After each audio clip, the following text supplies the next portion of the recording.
Dalam keheningan, sabda Tuhan diperdengarkan. Biarlah sabdanya menemani kita hari ini.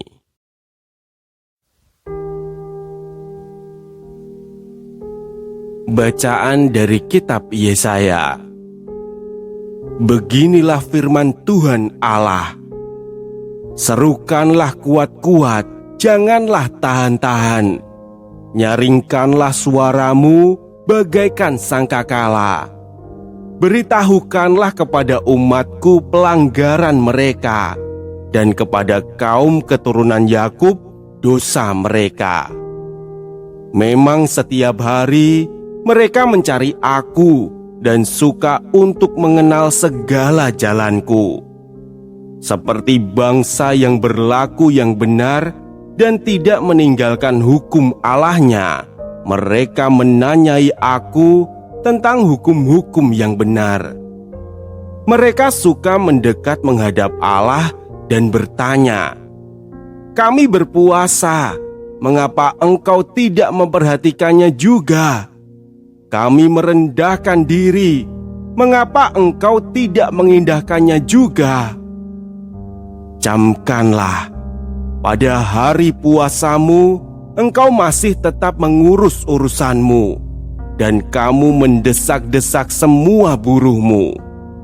Sesungguhnya, kamu berpuasa sambil berbantah dan berkelahi, serta memukul dengan tinju dengan tidak semena-mena.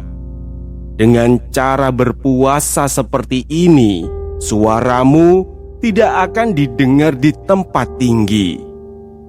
Inikah puasa yang kukehendaki? Mengadakan hari merendahkan diri, menundukkan kepala seperti gelagah, dan membentangkan kain karung serta abu sebagai lapik tidur. Itukah yang kau sebutkan berpuasa? Mengadakan hari yang berkenan pada Tuhan? Bukan. Berpuasa yang kukehendaki ialah engkau harus membuka belenggu-belenggu kelaliman dan melepaskan tali-tali kuk, membagi-bagikan rotimu bagi orang yang lapar, dan membawa ke rumahmu orang miskin yang tak punya rumah. Dan apabila engkau melihat orang telanjang, supaya engkau memberi dia pakaian, dan tidak menyembunyikan diri terhadap saudaramu sendiri. Pada waktu itulah terangmu akan merekah seperti fajar, dan lukamu akan pulih dengan segera. Kebenaran menjadi barisan depanmu, dan kemuliaan Tuhan barisan belakangmu.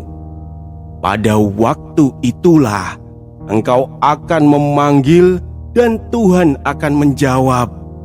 Engkau akan berteriak minta tolong, dan Ia akan berkata, "Ini Aku."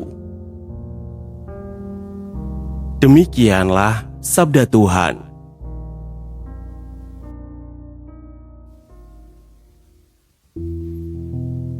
Saudara-saudaraku yang terkasih, Tuhan memerintahkan nabi untuk berseru dengan keras. Umat ini rajin beribadah, mereka berpuasa, mereka mencari Tuhan setiap hari. Namun mereka bertanya, mengapa Tuhan seakan tidak melihat puasa mereka? Jawabannya tegas. Pada hari mereka berpuasa, mereka tetap menindas, mereka bertengkar, mereka memukul dengan tangan jahat. Di luar, mereka berpuasa, tetapi tidak menyentuh cara hidup. Ibadah ada di bibir, tetapi tidak mengubah perlakuan terhadap sesama. Lalu Tuhan menyatakan puasa yang Ia kehendaki, melepaskan belenggu kelaliman, membebaskan orang tertindas, mematahkan setiap kuk, membagikan roti kepada yang lapar, memberi tempat bagi yang miskin, memberi pakaian kepada yang telanjang, dan tidak menutup diri terhadap sesama. Puasa yang benar selalu tampak dalam tindakan. Jika itu dilakukan, terang akan merekah seperti fajar, pemulihan akan segera tumbuh, dan ketika berseru kepada Tuhan, Ia akan menjawab. Sabda hari ini mengajak kita untuk bercermin di masa puasa dan pantang ini. Apakah ibadah kita sungguh menyentuh hidup orang lain, ataukah berhenti pada kebiasaan yang terlihat saleh? Tuhan menghendaki hati yang selaras dengan tindakan. Marilah kita berdoa. Tuhan, ajarilah kami beribadah dengan hati yang benar. Jangan biarkan puasa dan pantang kami hanya tampak dari luar, tetapi biarlah hidup kami menjadi tanda kasih-Mu bagi mereka yang membutuhkan. Amin. Jangan biarkan sabda ini berhenti di kamu. Jika hari ini kamu merasa Tuhan berbicara padamu lewat bacaan ini, bagikanlah. Sebab setiap kali kamu meneruskan sabdanya, kamu sudah ikut ambil bagian dalam karya pewartaan. Semoga tersampaikan berkah dalam.